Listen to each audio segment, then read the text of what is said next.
Assalamualaikum warahmatullahi wabarakatuh.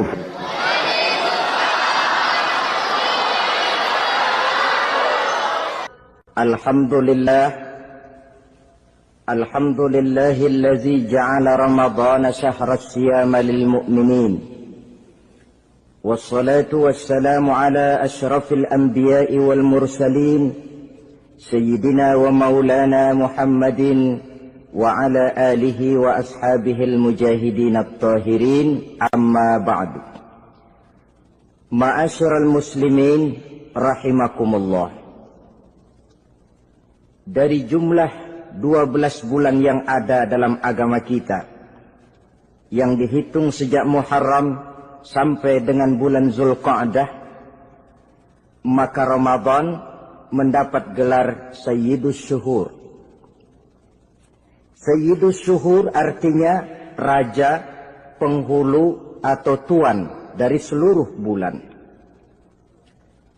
Apa sebabnya maka Ramadan ini dinamakan Sayyidus Syuhur?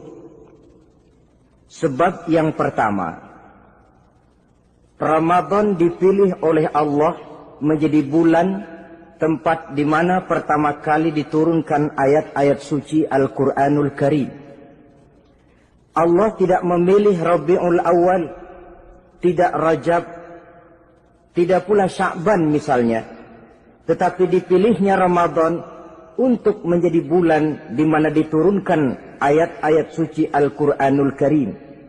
Seperti yang dijelaskan dalam surah Al-Baqarah ayat 185, A'udzu billahi minasyaitonir rajim.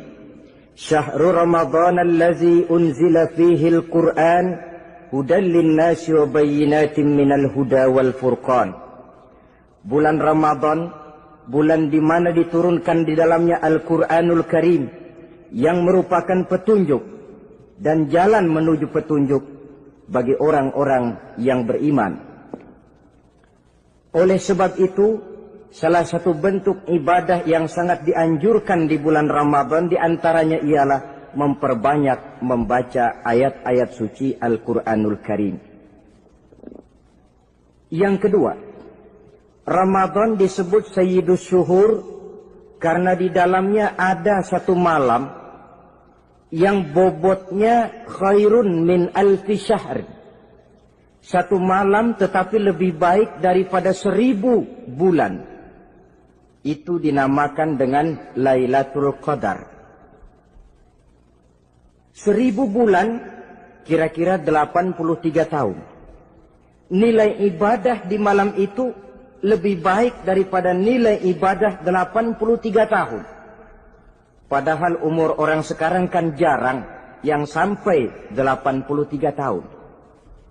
Bagaimana ini harus kita pahami?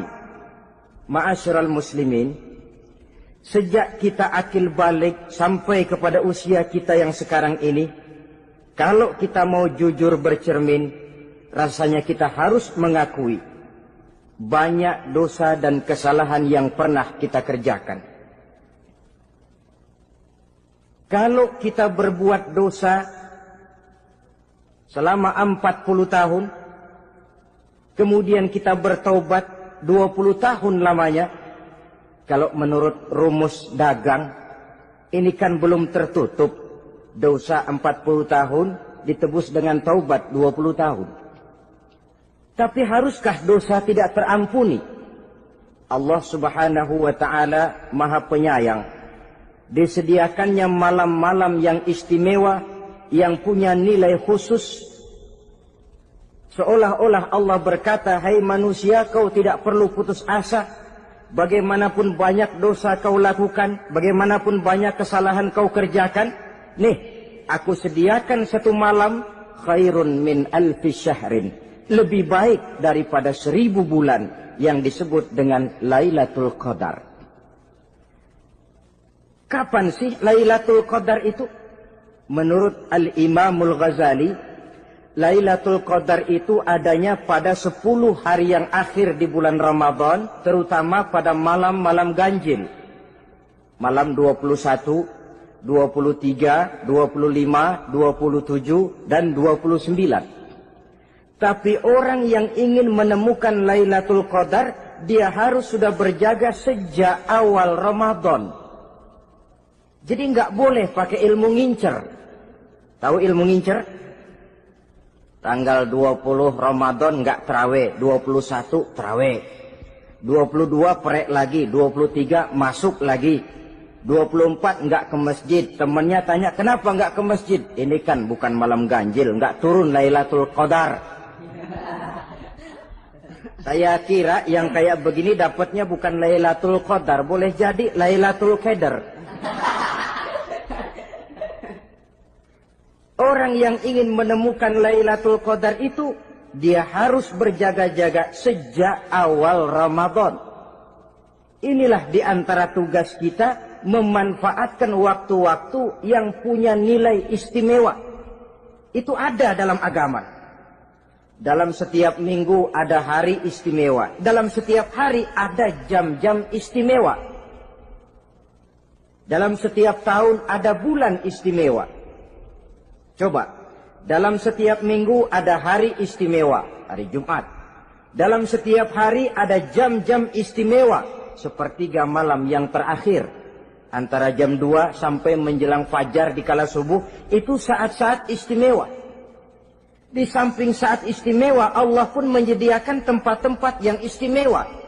Solat di Masjidil Haram, pahalanya 100.000 kali ketimbang solat di masjid-masjid lain. Begitu di Masjid Nabawi misalnya, ini tempat yang istimewa. Lailatul Qadar, waktu yang istimewa yang diberikan kepada kita untuk kita manfaatkan dengan sebaik-baiknya. Toh dalam kehidupan bernegara saja misalnya, kan pada setiap tanggal 17 Agustus itu presiden memberikan grasi ampunan kepada para entah itu tahanan politik dan sebagainya. Ada yang mendapat potongan tahanan. Waktu-waktu yang istimewa. Inilah sebab kedua kenapa Ramadan dinamakan Sayyidus Syuhur. Sebab yang ketiga, Ramadan disebut Sayyidus Syuhur karena di dalamnya nilai kebajikan berlipat ganda adanya. Satu hadis menjelaskan, "Lau ta'lamu ummati ma fi Ramadan, latamannau an takuna as-sanatu kullaha Ramadan." Andai kata umatku tahu keistimewaan apa yang ada di dalam bulan suci Ramadan, niscaya mereka ingin agar sepanjang tahun isinya Ramadan saja. Apa sebabnya? Li'annal hasanata fihi mujtami'atun. Di dalam bulan Ramadan itu berkumpul segala macam kebajikan. Wa ta'atu maqbulatun. Segala perbuatan taat diterima oleh Allah. Wa da'awati mustajabatun. Segala macam doa dan permohonan dikabulkan oleh Allah. Wa dzunuba maghfuratun. Dan segala macam dosa diampuni oleh Allah Subhanahu wa ta'ala. Berlipat gandanya nilai kebajikan yang kita kerjakan di bulan suci Ramadan. Itu sebabnya seorang muslim dalam menyambut bulan suci Ramadan penuh dengan sikap kegembiraan. Kata baginda Nabi, "Man fariha bidukhuli Ramadan, haramallahu jasadahu 'alan niran." Siapa orang yang gembira dengan datangnya bulan suci Ramadan, Allah haramkan badannya dari api neraka. Gembira menyambut Ramadan artinya bagaimana? Apa Ramadan datang terus bakar petasan? Bukan. Pukul beduk? Bukan. Apa gunanya pukul beduk kalau nggak puasa? Apa gunanya bakar mercon kalau tidak melaksanakan ibadah di bulan suci Ramadan? Gembira menyambut datangnya Ramadan dalam arti mempersiapkan diri untuk melaksanakan ibadah dengan sebaik-baiknya di bulan suci Ramadan ini. Ma'asyiral muslimin rahimakumullah. Yang terakhir, kenapa Ramadan disebut Sayyidus Syuhur? Karena di dalam bulan suci Ramadan ada perintah melaksanakan ibadah puasa. Apa istimewanya ibadah puasa? Pertama, yang dipanggil untuk melaksanakan puasa itu iman. Ini panggilan istimewa. Allah menyatakan, Ya ayyuhalladzina amanu kutiba alaikumusiyam. Hai orang-orang yang beriman, diwajibkan atas kamu berpuasa. Iman yang dipanggil untuk melaksanakan ibadah puasa. Contoh, satu hari di depan rumah kita lewat tukang pepaya, tukang duku, tukang duren. Kita panggil satu tukang pepaya. Bang, pepaya, berhenti dulu sebentar. Kira-kira yang merasa tukang pepaya berhenti enggak? Berhenti. Ini tukang duku sama tukang duren berhenti enggak? Tidak. Tentu tidak berhenti karena tidak dipanggil. Ini Ramadan yang dipanggil orang-orang beriman. Hai orang-orang yang beriman, berhenti dulu sebentar. Berhenti apa? Berhenti makan di waktu siang, berhenti minum di waktu siang. Yang merasa beriman, berhenti. Yang tidak beriman, langsung. Biar Ramadan siang-siang makan jalan terus, ngerokok, ngelepus terus. Kenapa? Tidak beriman, tidak merasa terpanggil oleh ayat tadi. Sekarang tukang pepaya lewat di depan rumah. Kita panggil, bang pepaya berhenti dulu. Dia dengar tapi nggak mau berhenti. Apa kita bilang? Kang pepaya budak. Dipanggil nggak mau berhenti. Ini ada orang ngaku beriman kepada Allah. Ramadan dipanggil disuruh berhenti makan siang, nggak berhenti juga. Mukmin budak. Disuruh berhenti minum di waktu siang, nggak berhenti juga. Mukmin budak. Ini istimewanya puasa. Panggilan difokuskan kepada iman. Hai orang-orang yang beriman. Allah tidak bilang hai orang-orang yang sudah masuk Islam. Tidak. Ya ayyuhallazina aslamu. Tidak. Ya ayyuhallazina amanu yang dipanggil. Hai orang-orang yang beriman. Nilai nurani yang paling dalam itu yang dipanggil melaksanakan ibadah puasa. Lalu orang beriman yang bagaimana yang wajib puasa? Pertama dia sudah balik. Yang kedua berakal sehat. Yang ketiga dia mampu berpuasa. Orang beriman macam ini balik, berakal sehat, mampu melaksanakan puasa. Kalau cukup syarat ini dia wajib puasa. Kurang syarat tidak wajib puasa. Jadi kalau di bulan Ramadan ada teman kita tidak puasa, jangan heran barangkali syaratnya kurang. Cukup dalam hati saja, ini orang kurang syarat. Makanya nggak puasa. Pak, itu teman saya kok nggak puasa? Nggak puasa, nggak puasa. Dia bukan orang beriman kali ah. Orang yang tidak beriman itu tidak wajib puasa. Beriman kok Pak? Iman, tapi nggak puasa, nggak puasa. Belum balik kali ah, belum balik, cuma badan doang gede, bongsor kali itu, belum balik. Sudah kok Pak, sudah balik, sudah. Tapi nggak puasa, enggak. Gila kali dia ah, gila kali sebab orang yang tidak berakal itu tidak wajib puasa. Waras Pak, dia tidak gila, tidak. Barangkali dia tidak mampu melaksanakan puasa karena terkena uzur syar'i. Ini keistimewaan puasa yang pertama yang dipanggil melaksanakannya iman. Keistimewaan yang kedua, oleh karena yang dipanggil iman, maka puasa dinamakan ibadah sirriyah. Ibadah rahasia. Kalau kita sembahyang, orang lihat kan? Lihat enggak? Lihat. Kita bayar zakat, orang tahu. Kita pergi haji, apalagi pergi haji, sekampung nganterin. Tapi kita puasa atau tidak puasa, yang tahu kan cuma kita dan Allah saja. Pura-pura sedekah, nggak bisa. Pura-pura sholat, ketahuan. Gerakannya mesti canggung. Pura-pura pergi haji, kemana perginya? Tapi pura-pura puasa, gampang. Namanya ibadah sirriyah. Bulan puasa, jam 8 pagi, makan. Keluar rumah, bibir lap yang kering. Jalan lemesin dikit. Ada angin, belaga miring. Temennya tanya, lu lemes amat, gue lagi puasa nih. orang lain bisa dibohongi. Sebab puasa memang merupakan ibadah sirriyah yang tahu cuma kita dan Allah saja. Karena dia ibadah rahasia, puasa ini sulit terkena penyakit riya. Ibadah yang lain karena kelihatan orang, gampang kena penyakit riya, to show only. Sholat karena kelihatan orang, gampang kena penyakit riya. Karena saya jadi imam, misalnya di belakang saya lihat ada mertua, wah saya bikinlah sembahyang saya mantap-mantap, pakai serban, pakai siwak, bahasanya saya paseh-pasehin kayak orang 16 tahun di Mekah. Wah, ufolli warwal maghribi salasa raka'atin Allahu Akbar.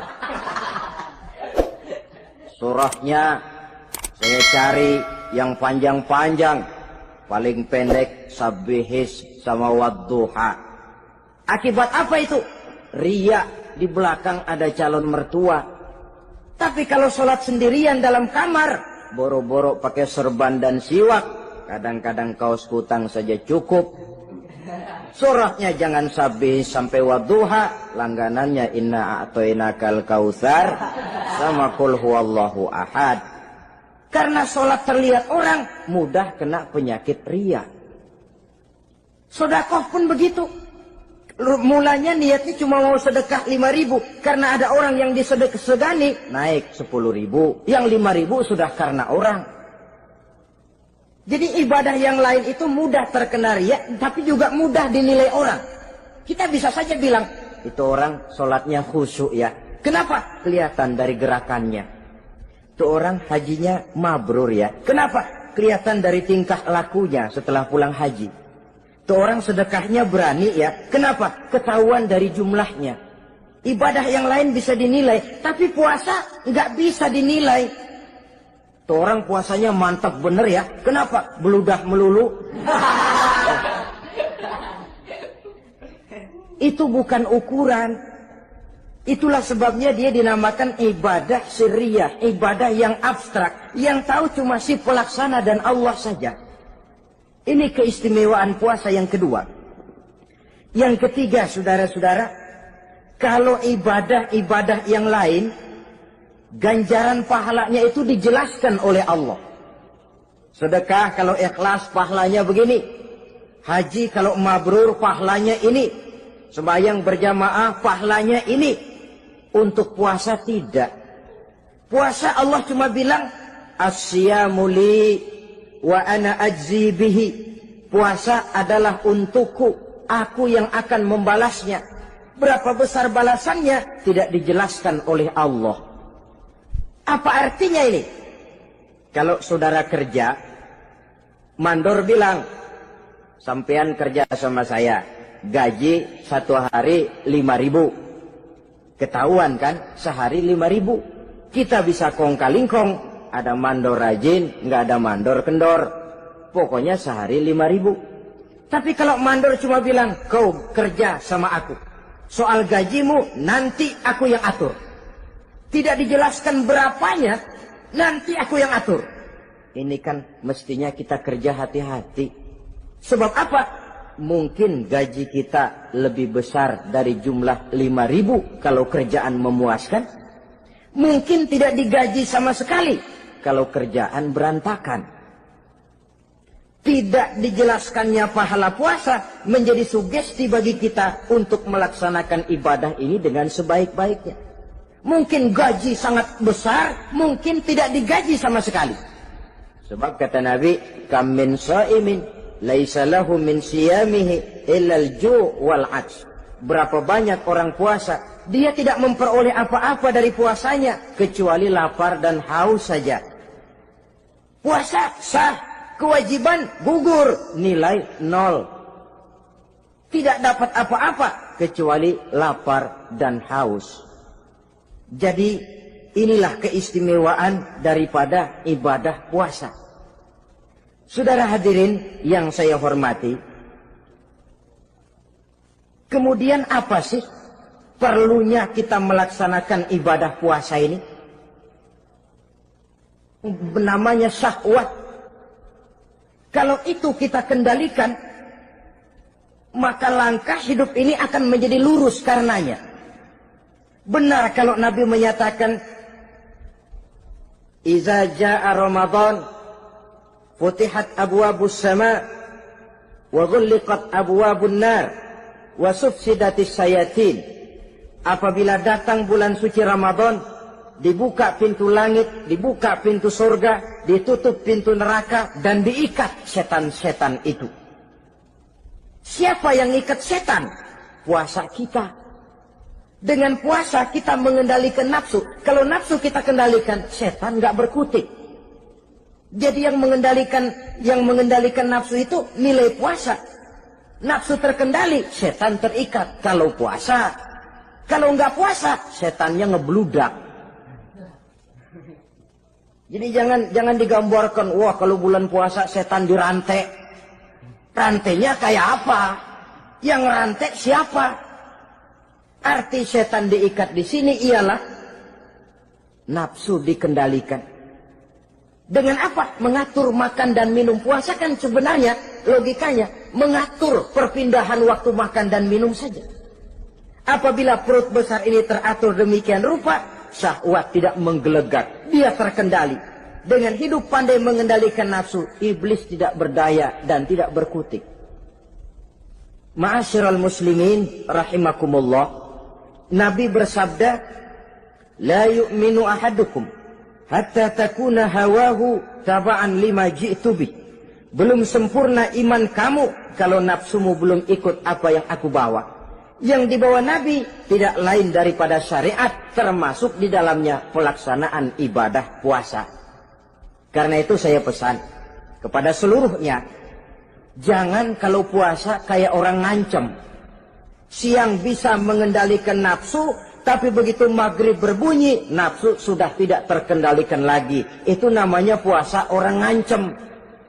Kayaknya, biarin siang gua tahan, ntar lo maghrib. Begitu maghrib berbunyi, sudah macam bendungan pecah. Semua isi meja pindah ke perut. Akhirnya, kalau siang dia setengah mati kelaparan, habis buka setengah mati kekenyangan. Dua-duanya jelek. Kalau sudah kekenyangan, yang enak kan ngukur balik. Tidur. Maghrib liwat, isya out, tarawih boten. Temennya nyamper ke masjid yuk tarawih duluan deh, gua kenyang bener nih. Kenyang. Berbuka itu yang bagus pakai etik ya. Etika buka itu, maghrib berbunyi, cukup seteguk air, 3 butir korma atau sepotong kue. Sholat maghrib. Selesai sholat maghrib, masuk ronde kedua. Waktunya agak panjang. Makan ala qadarnya. Selesai makan, berangkat ke masjid, isya, tarawih. Pulang tarawih, masuk ronde ketiga. Waktunya panjang. Mau habis-habisan juga nggak apa-apa. Tapi kalau begitu maghrib berbunyi, langsung dipukul 1 ronde, kita yang rubuh. Kekenyangan. Waktu siang dia sanggup mengendalikan nafsu. Tapi begitu maghrib berbunyi, nafsu sudah tidak terkendali lagi. Asar pengaruh puasa tidak akan membekas dalam jiwanya. Siang jelas puasa, nggak boleh ngerokok. Begitu maghrib sampai imsak kayak lokomotif, kelebul nggak berhenti-berhenti. Tidak lagi sanggup mengendalikan diri, mumpung boleh katanya. Sampai pernah kejadian ada orang bangun sahur kesiangan, bingung dia waktunya tinggal dikit. Mau sahur dulu nggak keburu ngerokok, mau ngerokok dulu takut nggak keburu sahur, akhirnya bareng. Sebelah nyuap nasi, sebelah ngerokok. Itu macam mana rasanya kalau sudah kayak begitu. Padahal pengaruh daripada melaksanakan puasa akan terlihat dari sejauh mana seseorang dalam hidup mampu mengendalikan nafsu. Bukan pada waktu memang dilarang, tapi pada waktu diizinkan. Di situ yang paling kelihatan. Kalau waktu siang saudara mampu mengendalikan nafsu, itu jelas saja memang seharusnya orang puasa. malam dalam keadaan makan boleh, minum boleh, masih mampu mengendalikan nafsu, dalam arti makan dan minum pada batas yang wajar saja. Itulah yang dikehendaki dari melaksanakan ibadah puasa. Sehingga ibadah itu membekas dan ikut membentuk kepribadian orang. Sekali lagi, jangan cuma waktu siang saja bisa mengendalikan nafsu. Di waktu malam pun dalam kondisi yang memang dihalalkan, kita juga hendaknya mampu mengendalikan nafsu. Jadi inilah perlunya puasa yang pertama, supaya kita bisa mengendalikan nafsu. Yang kedua, puasa itu melatih kita hidup sederhana. Orang sufi mengajarkan, orang yang paling kaya ini sebenarnya orang yang hidupnya paling cukup. Sedangkan orang miskin adalah orang yang kebutuhannya kelewat banyak. Maka yang paling kaya, bahkan yang maha kaya, itu sebenarnya cuma Allah. Sebab apa? Dia nggak perlu apa-apa. Makin banyak keperluan kita, makin miskin kita. Coba orang puasa lihat. Kalau sudah jam 2, jam 3, itulah barangkali memang termasuk godaannya dalam melaksanakan ibadah puasa. Kalau jam 1 siang, jam 2 siang, jangankan makanan enak, nangka busuk kita lihat legit. Barangkali cobaan di dalam melaksanakan ibadah puasa. Tapi kalau sudah maghrib berbunyi, berbuka kita kena seteguk air, sepotong roti, 3 butir korma, kenyang rasanya. Kemana keinginan yang tadi begitu menggebu-gebu? Oh, bisikan nafsu rupanya itu. Makin dalam kita merenung, makin sampai kita kepada bentuk kesederhanaan di dalam hidup ini. Puasa membentuk pribadi seorang muslim untuk jauh daripada sifat tamak bin rakus alias rakah. Tamak itu berasal dari kalimat toma dalam bahasa Arab yang sifatnya sudah terukir dari hurufnya. Huruf to, tengahnya bolong. Huruf mim, tengahnya bolong. Huruf ain, mulutnya mangap, perutnya gede. Jadi orang tamak macam itulah. Apapun yang diberikan Allah tidak pernah ada cukupnya dan tidak pernah ada syukurnya. Sehingga Nabi menjelaskan, lau anna libni Adam wadiyani min zahabin labtagha lahuma thalisan wala yamla'u jawfa ibna Adam illa turab. Andai kata manusia mempunyai 2 buah ladang yang seluruhnya emas, tidak usah kepalang tanggung, ladang emas, 2 ladang semuanya ladang emas, dia tidak akan puas, dia akan mencari lagi ladang yang ketiga. Wala yamla'u jawfa ibna Adam illa turab. Mulut manusia ini memang tidak akan pernah penuh kecuali kalau sudah diisi dengan tanah. Kapan diisi dengan tanah? Kalau sudah menghadap ke arah kiblat di liang lahat, nah itu baru mulut udah nggak ngerawil, diam, tenang, kalem, diisi dengan tanah. Dengan demikian kita lihat bahwa puasa makin kita hayati, makin dekat kita kepada kesederhanaan di dalam kehidupan ini. Islam tidak melarang orang untuk kaya, untuk punya harta. Yang dilarang ialah sifat rakus, serakah, dan tamak.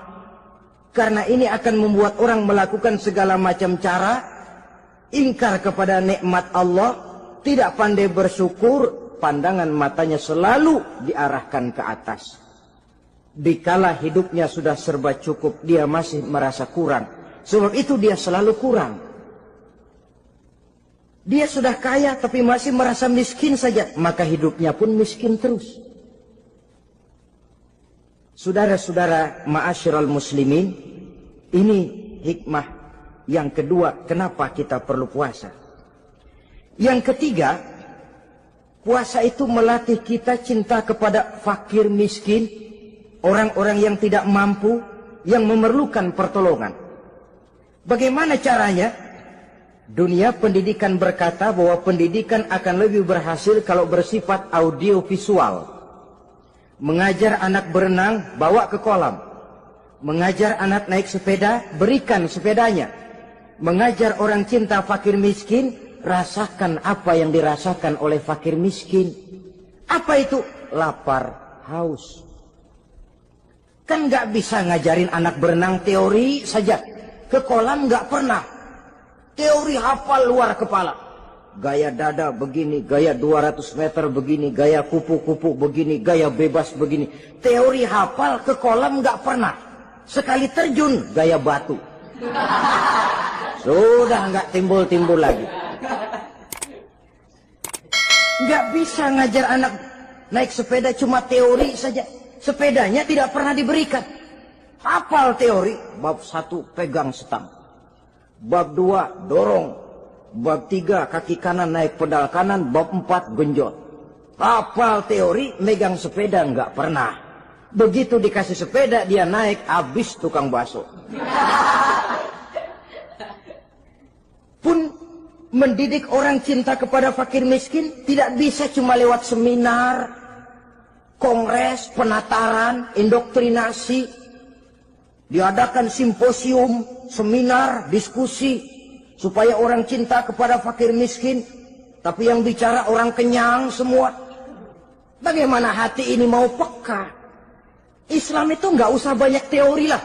Rasakan saja lapar, haus, enak nggak? Kalau kau tahu lapar dan haus tidak enak, kau lapar, haus cuma sebentar. Habis maghrib, laparmu hilang, hausmu hilang. Bagaimana saudara-saudaramu muslimin yang terkapar di kolong-kolong jembatan? Yatim piatu yang hidup terlunta-lunta. Perempuan-perempuan tua hidup miskin, anak pun banyak perlu uluran tangan. Lapangan kerja sulit, persaingan hidup makin tajam. Meringkuk mereka di sudut-sudut kehidupan. Beratap langit, beralas bumi, tanpa tahu kapan hidup dan nasibnya akan berubah. Di situ pekalah hati untuk hidup tidak cuma buat kepentingan diri dan perut sendiri saja, tapi mampu memberikan pertolongan sesuai dengan kemampuan kepada mereka yang memang memerlukan. Sebuah hadis menyatakan, irhamu ahlal ardi yarhamkum man fis sama. Sayangilah apa yang ada di permukaan bumi, nanti yang di langit akan sayang kepadamu. Si kaya sayang kepada yang miskin lalu menolongnya. Yang alim sayang kepada yang awam lalu membimbingnya. Yang pemimpin sayang kepada rakyat lalu melindunginya. Yang di langit akan sayang kepada kita, akan turun rahmah berlimpah, akan tercipta keberkahan dan ketenangan dalam hidup. Tapi kalau sebaliknya, yang kaya malah nyantap yang miskin, yang pemimpin malah menggilas yang rakyat, yang alim malah membodoh-bodohi orang yang memang sudah bodoh, akan terwujudlah malapetaka. Bukan rahmah yang turun dari langit, tapi azab akan menimpa kita semua. Orang yang menghayati lapar, menghayati haus, akan timbul kepekaan sosial. Hidup tidak cuma untuk diri sendiri saja, tapi mampu melihat lingkungannya. Yang keempat, kita perlu puasa untuk menumbuhkan sifat jujur dan disiplin. Coba lihat, kalau tengah hari bulan puasa, andai kata saudara masuk ke dalam kamar seorang diri, saudara kunci dari luar, lalu saudara makan, tidak seorang pun tahu. Tapi kenapa itu tidak kita lakukan? Ada semacam perasaan malu. Malu kepada Allah. Iya, orang lain tidak tahu. Iya, manusia bisa saya bohongi, tapi Allah. Atau umpamanya waktu sholat zuhur, saudara sholat zuhur di masjid, umpama ketika ngambil air wudhu, giliran ke kemur, saudara korupsi dikit aja, telan. Jangan Nabi sumu tasihhu, berpuasalah kamu, badanmu akan sehat. Sebab apa? Saya katakan tadi, semua energi dihasilkan dari perut besar sini. Itu makanan yang kita makan, mulai dari keju sampai singkong, mulai dari hamburger sampai combro, masuk perut besar, digiling, lalu ditransfer ke seluruh tubuh oleh perut besar ini. Mekanisme kerjanya persis pabrik besar yang kalau kita hayati, Allahu Akbar, Fatabarakallah ahsanul khaliqin. Ini tangan supaya kuat kerja perlu vitamin apa? Kirim ke tangan. Mata supaya awas perlu vitamin apa? Kirim ke mata. Bibir supaya nggak pecah perlu vitamin apa? Kirim ke bibir. Oleh perut besar ditransfer ke seluruh tubuh. Sisanya yang nggak perlu keluar jalan belakang. Kalau perut besar ini terus-menerus bekerja, ibarat mesin diforsir, dia akan cepat rusak. Maka datang bulan Ramadan, perut besar itu jangan terlalu diforsir. Diberikan tenggang waktu istirahat. Sehingga Nabi memberikan jaminan sumu tasihhu. Berpuasalah kamu, pasti kamu akan sehat. Buktinya orang mati kelaparan banyak, tapi yang mati karena puasa, kalau puasanya betul, nggak ada. Maka Islam itu agama yang sesuai dengan fitrah ya. Buktinya apa? Puasa wisol itu bukan saja tidak boleh, tapi haram. Puasa wisol artinya puasa nyambung. Dari pagi sampai maghrib, sampai malam, sampai besok pagi lagi terus-terusan puasa, haram. Karena itu bertentangan dengan fitrah. Islam tidak cukup dari waktu imsak sampai datang waktu maghrib. Kenapa? Menurut perhitungan itu sesuai dengan daya kemampuan maksimal manusia. Sudah diukur itu. Allah yang bikin manusia kok. Jadi kalau Allah perintah puasa, itu sudah dalam kemampuan daya tampung dari kapasitas yang dimiliki manusia. Orang mati kelaparan banyak, yang mati karena puasa nggak ada. Belum pernah saya dengar ada warta berita, sari berita-berita penting dalam siaran ini, gara-gara bulan puasa orang Islam pada mati. Nggak ada. Yang mati kelaparan banyak, tapi yang mati karena puasa tidak ada. Nabi menjamin sumu tasihhu. Berpuasalah kamu, pasti badanmu akan sehat. Ma'asyiral muslimin, kalau sudah tahu kita apa perlunya kita berpuasa, pembicaraan akan saya lanjutkan bagaimana seharusnya kita puasa. Puasa yang ideal itu yang bagaimana?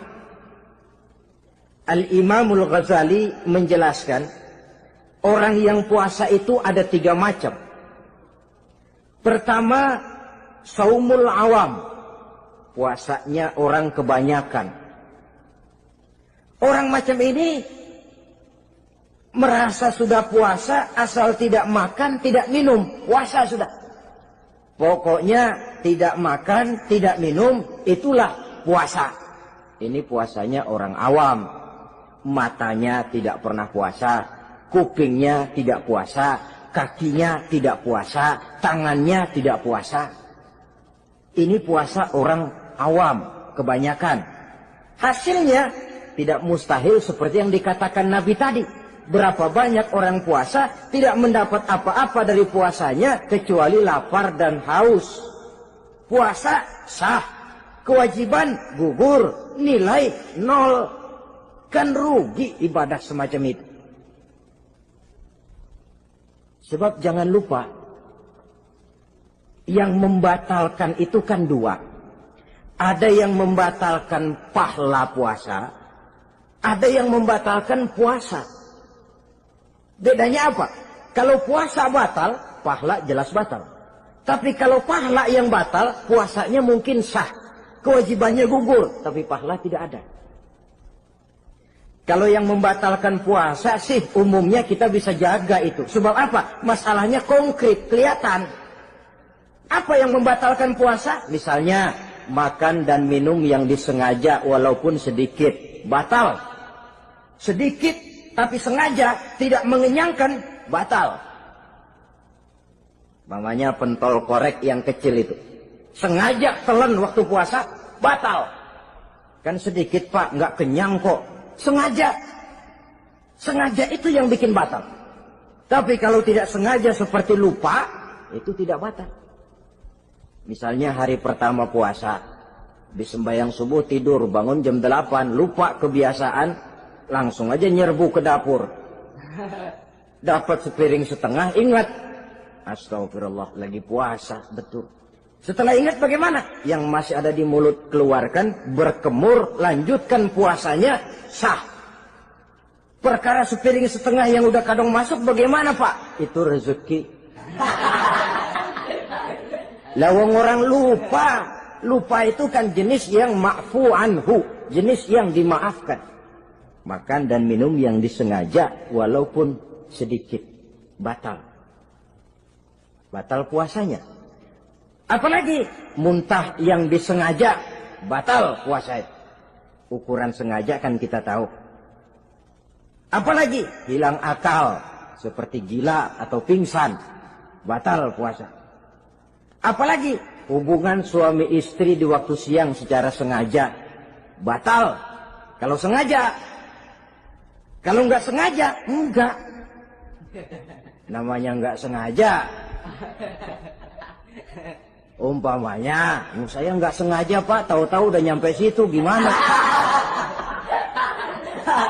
Yang nggak batal, cuma begitu ingat, buru-buru selesai mandi, lanjutkan puasanya, sah.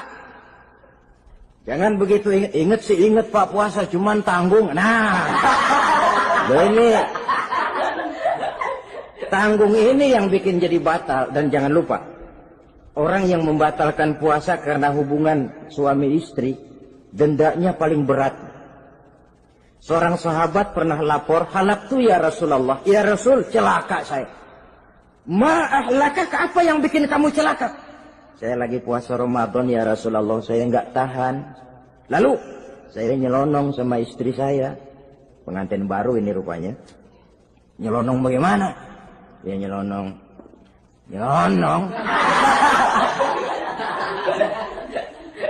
Melanggar dia, tapi jujur. Lapor. Kata Rasul, ya sudah, bayar dendanya. Dendanya apa ya Rasulullah? Bebaskan budak. Aduh, saya nggak punya budak ya Rasulullah. Tidak punya? Tidak punya. Puasa 2 bulan berturut-turut. Tidak boleh diselang-seling. Syahraini mutatabi'aini. 2 bulan berturut-turut. Tidak boleh diselang-seling. Gimana? Sanggup puasa 2 bulan berturut-turut? Enggak kuat ya Rasulullah. Enggak kuat? Enggak kuat. Ramadan yang sebulan aja saya nyelonong. Apalagi 2 bulan. Kalau kau tidak kuat juga, beri makan 60 fakir miskin. 1 orang 1 mod. Ya Rasulullah. Apalagi? Jangan memberi makan 60 fakir miskin. Orang istri saya di rumah sehari masak 3 hari libur. Saya orang susah ya Rasulullah. Saya pikir lagian ya orang kebangetan juga. Sudah melarat sama larangan berani. Rasul masuk ke dalam kamar. Keluar kembali bawa sekeranjang kecil kurma. Kalau kau tidak punya apa-apa, bawa pulang ini. Sedekahkan kepada orang-orang miskin di kampungmu sebagai pembayar dendamu. Ya Rasulullah. Apalagi? Di kampung saya itu yang paling miskin saya. Waduh, rusak bener ini orang. Apa marah Rasul? Beliau malah senyum. Ya sudah, kalau memang yang paling miskin kamu, bawa pulang saja itu kurma, beri makan anak istrimu di rumah. Orang ini udah melanggar larangan, dapat kurma lagi. Yang kedua, watak hukum Islam itu elastis, fleksibel, tidak kaku. Tidak kalau sudah begitu ya mesti begitu, itu tidak. Yang sering kaku kan kitanya umat Islam di dalam memahami Islam. Saudara hadirin yang saya hormati, yang tidak boleh itu pun di waktu siang. Kalau malam sejak maghrib sampai sebelum imsak, pada awal perintah puasa tidak boleh. Tapi ternyata banyak juga yang nyerempet-nyerempet. Sampai Allah turunkan, uhilla lakum lailatas siyami arrafasu ila nisaikum. Dihalalkan bagi kamu pada malam puasa bergaul dengan istrimu. Jadi barangkali di antara pendengar ini ada yang pengantin baru, tolong sabarlah di waktu siang. Tunggu maghrib berbunyi. Kalau sudah maghrib habis buka, mau buka lagi juga nggak apa-apa. Terserah saja. Ini yang membatalkan puasa. Yang kita sulit mengontrol, yang membatalkan pahalanya. Apa misalnya? Ngomong-ngomongin orang. Puasa. Ngomongin orang jalan terus. Itu ya tetangga kita. Kenapa emang? Oh, anu. Kita sih bukan ngomongin orang ini. Bukan ngomongin orang katanya. Ngomongin tuyul. Anu. Bohong. Orang puasa bohong apa puasanya batal? Tidak. Puasanya sah. Yang batal mungkin pahalanya. Saudara-saudara ma'asyiral muslimin rahimakumullah. Mata, terutama di kota-kota besar, menjaga mata ini kadang-kadang kita nggak pengen lihat tapi kelihatan. Sebab itu memang yang tidak boleh ngeliatin. Kalau kelihatan lain, kelihatan itu kan rezeki. Orang kita nggak mau tapi kelihatan. Yang kelihatan itu sebentar. Kata Imam Ali, nazaratul ula laka wa tsaniyatu alaika. Pandangan pertama untukmu, yang kedua atasmu. Jadi begitu kelihatan, ya sudah. Jangan kelihatan tapi manteng aja enggak mau. Jadi mantengnya ini yang jadi urusan. Saudara hadirin yang saya hormati, dengan kata lain, berusahalah kita untuk puasa zahir batin. Itu yang pertama tadi. Puasa tingkatnya orang saumul awam disebut. Tingkat yang kedua, saumul khawas. Puasanya orang khusus. Bagaimana ini? Di samping tidak makan dan tidak minum, panca inderanya sudah ikut puasa. Matanya puasa. Kupingnya puasa. Asal ada diajak ngomong-ngomongin orang, maaf ya, kuping saya lagi puasa. Kakinya puasa, diajak jalan ke tempat yang tidak baik, dia bilang, maaf saja, kaki saya lagi puasa. Diajak nyolong, maaf, tangan saya lagi puasa. Tidak cuma sekedar tidak makan dan tidak minum, panca inderanya sudah ikut puasa. Sekurang-kurangnya, seperti inilah puasa kita. Zahir, batin. Nah, yang tertinggi disebut saumu khawasil khawas. Puasa orang khusus yang lebih khusus lagi. Ini sudah the first class ini. Puasanya orang fit. Bagaimana puasanya orang ini? Di samping tidak makan dan tidak minum, puasa panca inderanya, hatinya juga sudah ikut puasa dari seluruh keinginan yang selain Allah. Wah, ini kelas tinggi. Orang yang puasa macam ini, andai kata jam 3 sore dia berpikir, ntar sore buka pakai apa ya? Dia menganggap batal pahalanya. Kenapa? Masih mikirin makanan. Kalau kita kan bukan cuma mikirin, ngancem. Waduh, jam 5 di meja udah berderek es kopior, kelapa muda, cendol. Apa yang mau diminum lebih dulu? Tingkat yang tertinggi ini, hatinya juga puasa dari semua keinginan yang selain Allah. Idealnya sekurang-kurangnya kita puasa zahir batin. Zahirnya menahan diri dari yang membatalkan puasa, batinnya mencegah diri dari yang membatalkan pahala puasa kita itu. Ma'asyiral muslimin rahimakumullah. Terakhir, Rasulullah sallallahu alaihi wasallam membagi bulan Ramadan itu menjadi 3 bagian. Sepertiga yang pertama, tanggal 1 sampai 10 Ramadan, masa turunnya rahmah. Turunnya kasih sayang Allah. Kalau istilah sepak bola, tanggal 1 sampai 10 Ramadan ini disebut babak semifinal. Babak penyisihan. Sepak bola itu kalau baru tingkat babak penyisihan, pesertanya banyak. Seluruh kesebelasan turun bertanding. Babak penyisihan. Ramadan tanggal 1 sampai 10, babak penyisihan. Putaran pertama. Pasaran puasa rame. Masjid musola full house. Meledak, tidak sanggup menampung jamaah yang tarawih itu. Yang tadarus meriah. Kenapa? Maklum babak penyisihan. Seluruh kesebelasan turun bertanding. Tanggal 1 sampai tanggal 10 Ramadan. Bila itu selesai, selesailah putaran pertama. Masuk putaran kedua, sepertiga yang kedua, tanggal 10 sampai 20 Ramadan, masa maghfirah.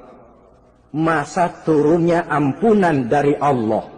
Masuk babak semifinal. Sepak bola itu kalau sudah babak semifinal, itu kan sudah banyak kesebelasan yang masuk kotak. Maka 10 Ramadan ke atas, pasaran puasa mulai menurun. Yang enggak puasa mulai nekat. Yang tadarus sudah mulai sayup-sayup sampai. Sementara barisan orang sembahyang tarawih di masjid mulai mengalami kemajuan dengan pesatnya. Barisannya makin maju ke depan. Maklum, tidak semua kesebelasan tangguh. Ada yang sejak bertanding sudah berhitung. Kita sih bakalan kalah jelas, yang penting main aja dulu dah. Ada yang rajin ke masjid motifnya lain, ada. Karena ikut-ikutan teman, karena malu sama mertua, rajin terawih. Karena nganterin, rajin terawih.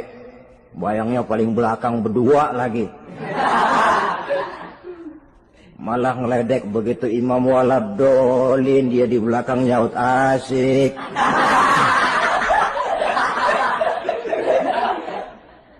Yang kayak begini ini sudah nggak bakal tahan lama. Akan gugur di babak semifinal.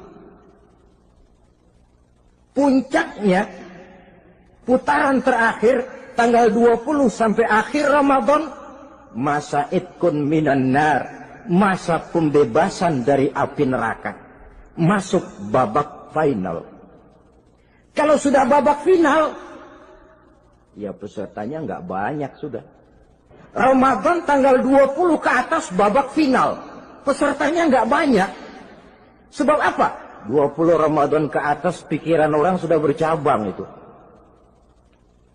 Yang punya kampung sudah siap-siap mau pulang mudik. Lebaran di buah kampung. Puasa kayak enggak, yang penting pokoknya lebaran. Yang pegawai negeri gajinya kecil, anaknya banyak, palanya ngebet. Yang belum punya sepatu, belum punya baju, macam-macam problem, sehingga konsentrasi ibadah menurun. Padahal Nabi sangat menganjurkan tingkatkan ibadah la siyama fi asril awakhir, lebih-lebih pada hari 10 yang akhir, tanggal 20 sampai akhir Ramadan. Di situ dianjurkan memperbanyak ibadah, i'tikaf, tarawih, tadarus Quran, bersedekah, amalan-amalan sunnah yang sangat dianjurkan di bulan suci Ramadan ini. Nah, mereka yang keluar sebagai finalis Ramadan, Allah Subhanahu wa ta'ala berkenan memberikan piagam penghargaan. Di atas piagam itu tertulis dengan nyata, ghufira lahu ma taqaddama min zambihi.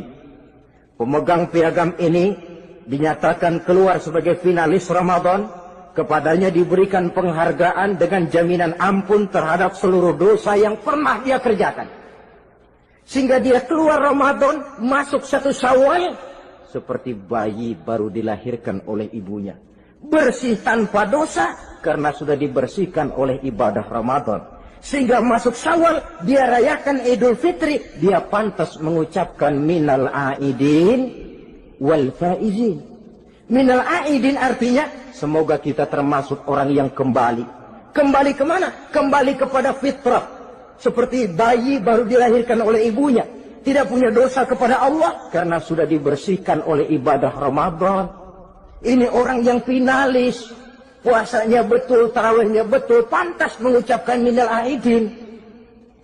Dan kalau tarawih cuma 2 malam, puasa 3 hari. Lebaran paling rajin, mas minal aidin ya, minal aidin. Nggak tahu diri lu. Minal aidin dari mana? Saudara hadirin, dosa kepada Allah bersih oleh ibadah Ramadan. Tinggal dosa kepada sesama manusia berhalal bihalal di hari raya Idul Fitri.